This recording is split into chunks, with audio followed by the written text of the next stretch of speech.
From Korea to Germany. From Alaska to Puerto Rico. All over the world, the men and women of your army are on the alert to defend our nation, you, the American people, against aggression. This is the big picture.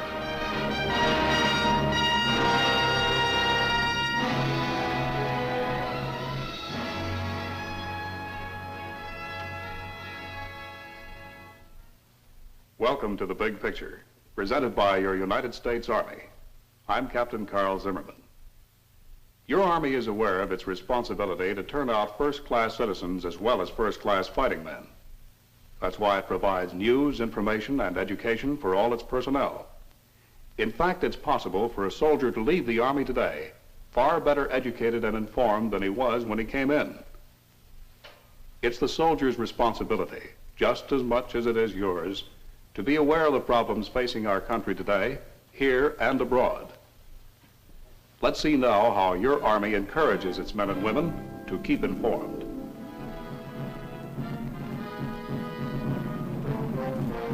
Today's serviceman is the product of rigorous training for combat. He is trained to fight anywhere.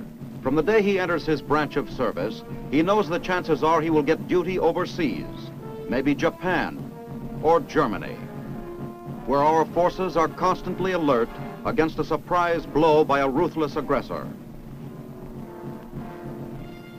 Or on a fighting front such as Korea, where our men have seen grim and deadly action.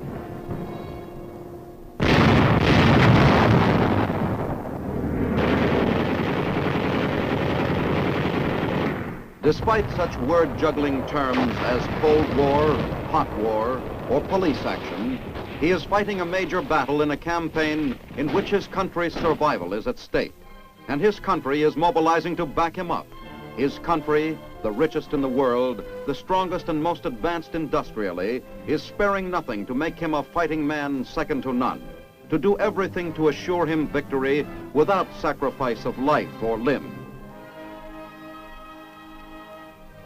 He is better fed, better clothed, better armed than his communist enemy. His equipment, his transportation, his firepower are far superior. He has one more advantage, something that cannot be calculated in gun caliber or weight of metal, but which gives him a wide margin of superiority nonetheless. He is better informed. All the techniques of information, the media of mass communications, are used to tell the serviceman what is going on in the world. A gigantic armed forces radio network spans the globe. And where radio goes, the motion picture is usually not far behind. Dozens of films produced by the Department of Defense describe and explain the important facts of life in today's world events.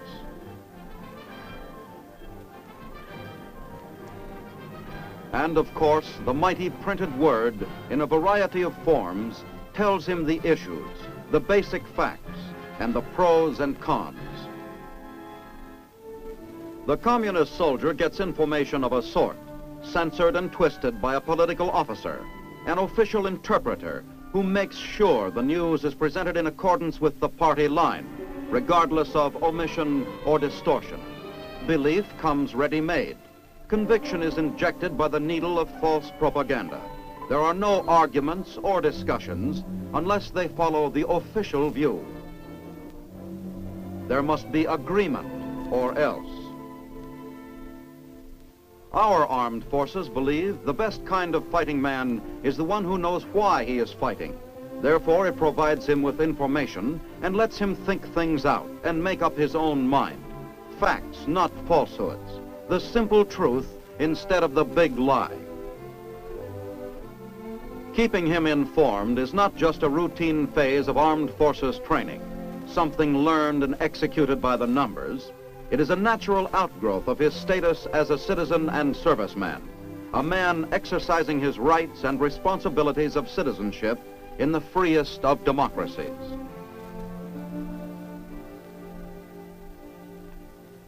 Representative government is kept alive by the participation of the average citizen in free elections and in the expression of public opinion.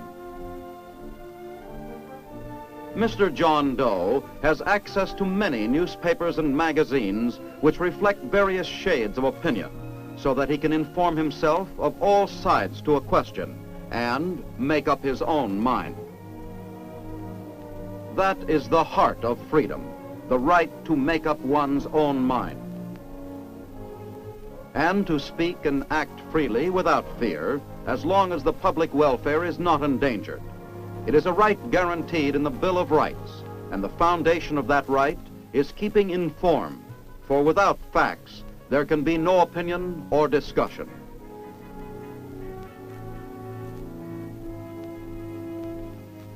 Our forefathers understood its importance during the Revolutionary War.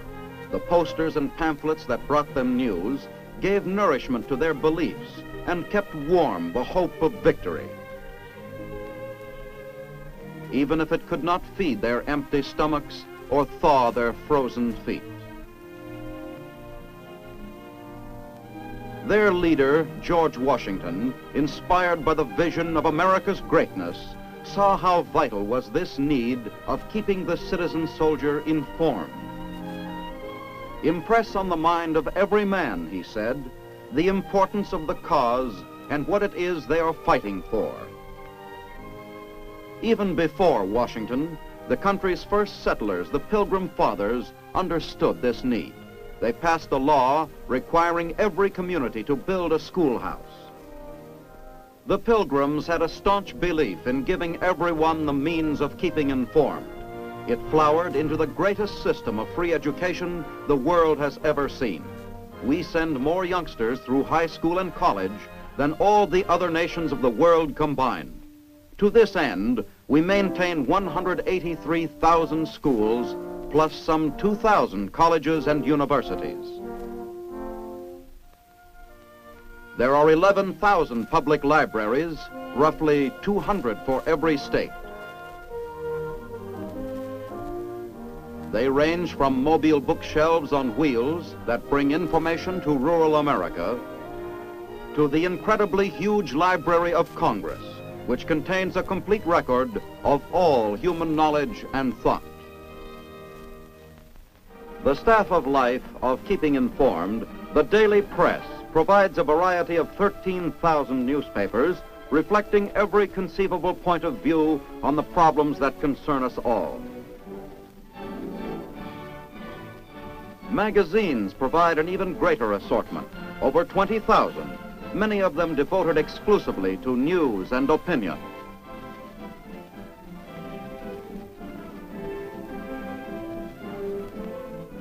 More than 3,000 radio and television broadcasting stations keep Americans posted right up to the minute on the latest world events. Over 40 million Americans get a supplementary news diet every week by watching newsreels in more than 18,000 theaters. Every citizen in this free country is able to use this rich variety of information services. Every serviceman, as a free citizen, can do likewise. Recent history has shown us the terrifying results when men fail to examine the facts and refuse to seek the truth by themselves. When they turn over that right and that responsibility to one man, they not only surrender their minds, but their hearts and souls as well.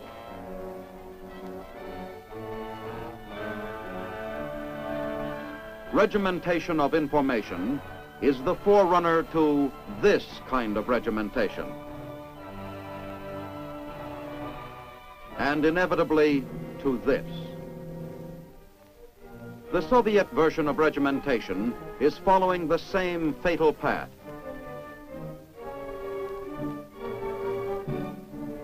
When the people of communist countries are not permitted to look beyond the Iron Curtain, when they are unable to inform themselves about the rest of the world, of the nature of other people, their hopes and feelings, they become robots, puppets, passive and unthinking, submissive to the orders of dictators. Easily inflamed by propaganda of hate and lies, and sacrifice themselves to the warlike adventures of their masters. It is this menace of misinformed, misguided peoples being driven herd-like to aggression that has compelled the American citizen serviceman once again to take up arms to defend his priceless freedom. He does so grimly because, unlike his communist enemy, he does not glorify war. He knows the facts which make it necessary to fight communism and understands the logical conclusions to which those facts lead him. He can see and hear both sides of the conflict. Television and newsreels bring him face to face, not only with our own leaders, but with the opposition as well. All communist arguments are available for him to read and discuss. Our system of freedom, of equal rights and unlimited opportunities, gives him abundant means of keeping informed and encourages him to think for himself, to seek out and appreciate the truth. He has, however, obligations and responsibilities. There is no mechanical spoon feeding to keeping properly informed. Keeping informed for any serviceman, as well as any other citizen, means keeping himself informed by discussing current events, by reading newspapers, magazines, books, listening to the radio, and seeing films. Only thus will he show the self-reliance which we proudly believe are part of our way of life. Only thus can he understand this crisis in our history and the vital part he plays in it. Only thus can he be, in the fullest sense, an American citizen serviceman.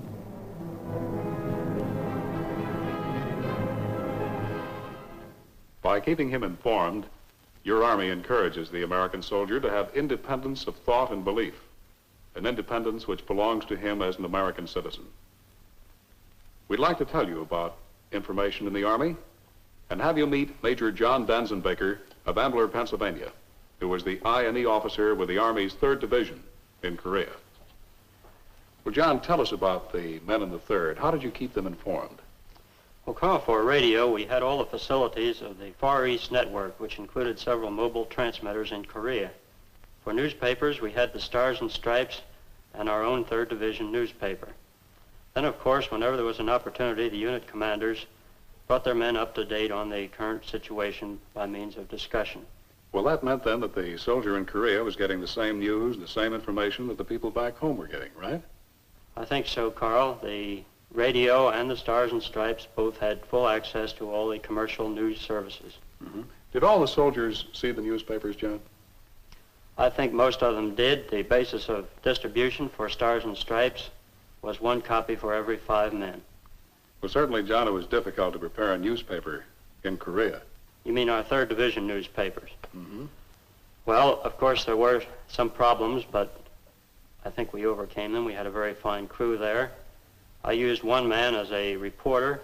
He visited the units almost all the time. He actually went out on combat patrols. He participated with some of the frontline companies when they made an attack, and that way we had very good local news coverage. The balance of my crew spent most of their time monitoring the radio and in the production of our own newspaper. Mm-hmm. Well, now getting back to radio, certainly soldiers in the rear areas were near radio at all times, but how about this man in the front line? Well, I think he did. The Army issues radios on the basis of 1 for every 50 men. And in order to make that go around, many of our units have rigged up systems with their telephone switchboards so that the radio programs can be piped out to every telephone outlet. This meant that even the man up on the advanced outpost could listen to the music and the news as it came over the radio. Well, I'd say these troops of the 3rd Division were really informed at all times, John. But can you tell us about other units in the Army? How do we keep them informed? Well, troop information is a continuing process. Actually, from the time when a man gets into the Army and takes his basic training until the time for his charge comes up, he is kept fully informed. In basic training, he's taught why he's in the Army, what his duties and responsibilities will be, and so on. As he joins a unit, this training continues. Prior to the time when he goes overseas, he is told something about what he may expect in his overseas assignment. Thank you, John. In keeping the soldier informed, the Army feels he's a better soldier. And in furthering his education while he's in uniform, he becomes a better soldier too. Now we'd like to tell you about Army education. Most of us Americans are so used to our good schools that we're inclined to take education for granted. Some of us look to the trades, others to the business world or the professions. No matter which we choose, we know that education pays off in better jobs with greater opportunities. Some people think that a man leaves his education behind him when he puts on an Army uniform, but that isn't true. Today, your Army offers to every man or woman who wants it the chance to get the same education as a civilian. No matter what his rank or race, he can finish high school, get college credits, or learn a trade. In any part of the world, your Army is prepared through the Army Education Program to help each soldier get the education he needs for his future. Group study is the first of 3 methods of learning available to the soldier. To bring the education program to soldiers, wherever they are stationed, there is an education officer.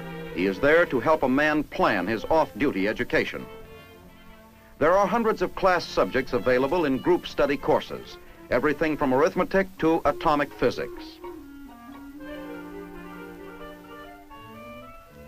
There is classwork in high school and college science, and in some places, even the classrooms and laboratories of local schools and colleges are open to the men and women of your Army who want to learn. There are field trips in many subjects for new experiences and learning. Your Army has 2 good reasons for encouraging this civilian-type education. First, experience during World War II revealed that the better educated soldier is generally capable of doing a better job. Second, these courses of study can be used by the soldier to help qualify him for promotion. In the long run, the main benefit is enjoyed by the soldier student himself by learning. Instructors, civilian or uniformed, are picked for their job because they know their subjects. They use the most up-to-date materials and equipment.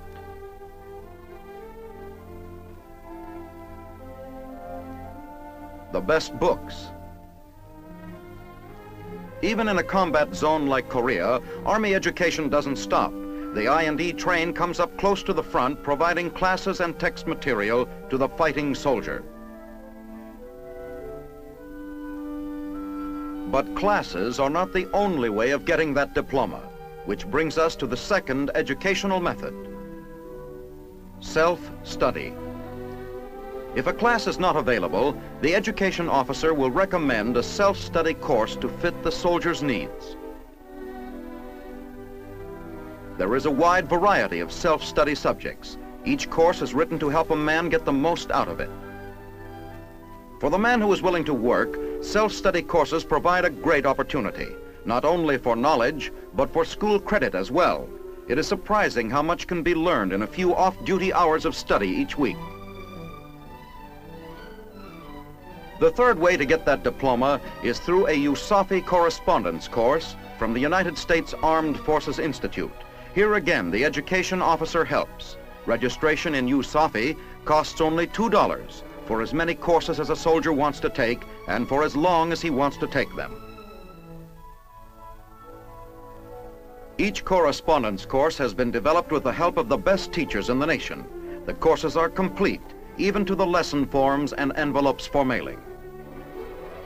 There are texts to study, written by experts and containing all the latest information on any subject. The study guide explains everything, divides the course into units of study, helps the student get ready for the written assignment at the end of each lesson. When the lesson is done, it's immediately sent on its way.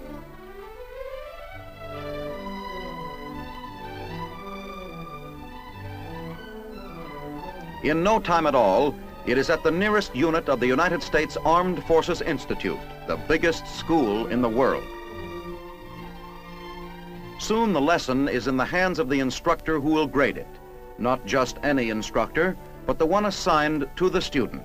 In this way, the instructor gets to know the student and his work and takes a personal interest.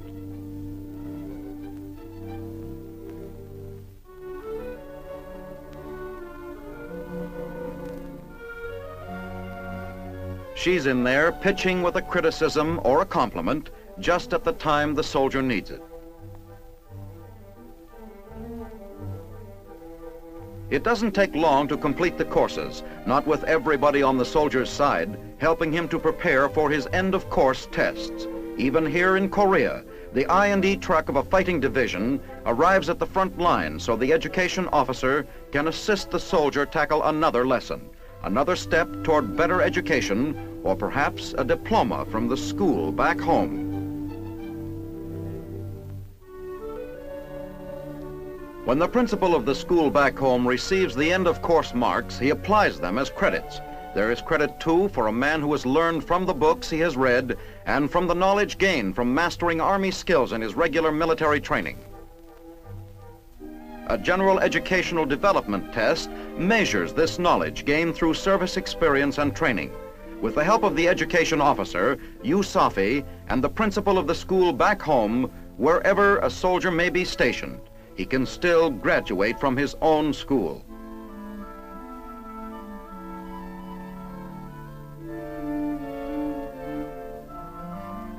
Your Army, through group study and self-study courses, and USAFI, is always ready to help any soldier who wants a better education, to assist any man who will take time for tomorrow. Our soldiers are taking time for tomorrow. They're taking advantage of the many educational opportunities in your Army. Dr. Ralph W. Scott, Chief Educational Advisor, Department of the Army, is with us to reveal some very interesting facts about Army education. Well, Dr. Scott, the primary mission of the Army is to fight, of course. So why are we interested in education?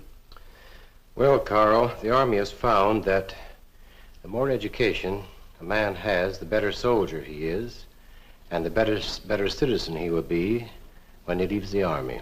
Mm-hmm. Well, do you mean that this man, as a soldier, can get the same education as he would as a civilian? Yes, indeed. The Army is the greatest adult education agency in the world. It runs a program from first grade up through college. A soldier can study and go as far as he wishes.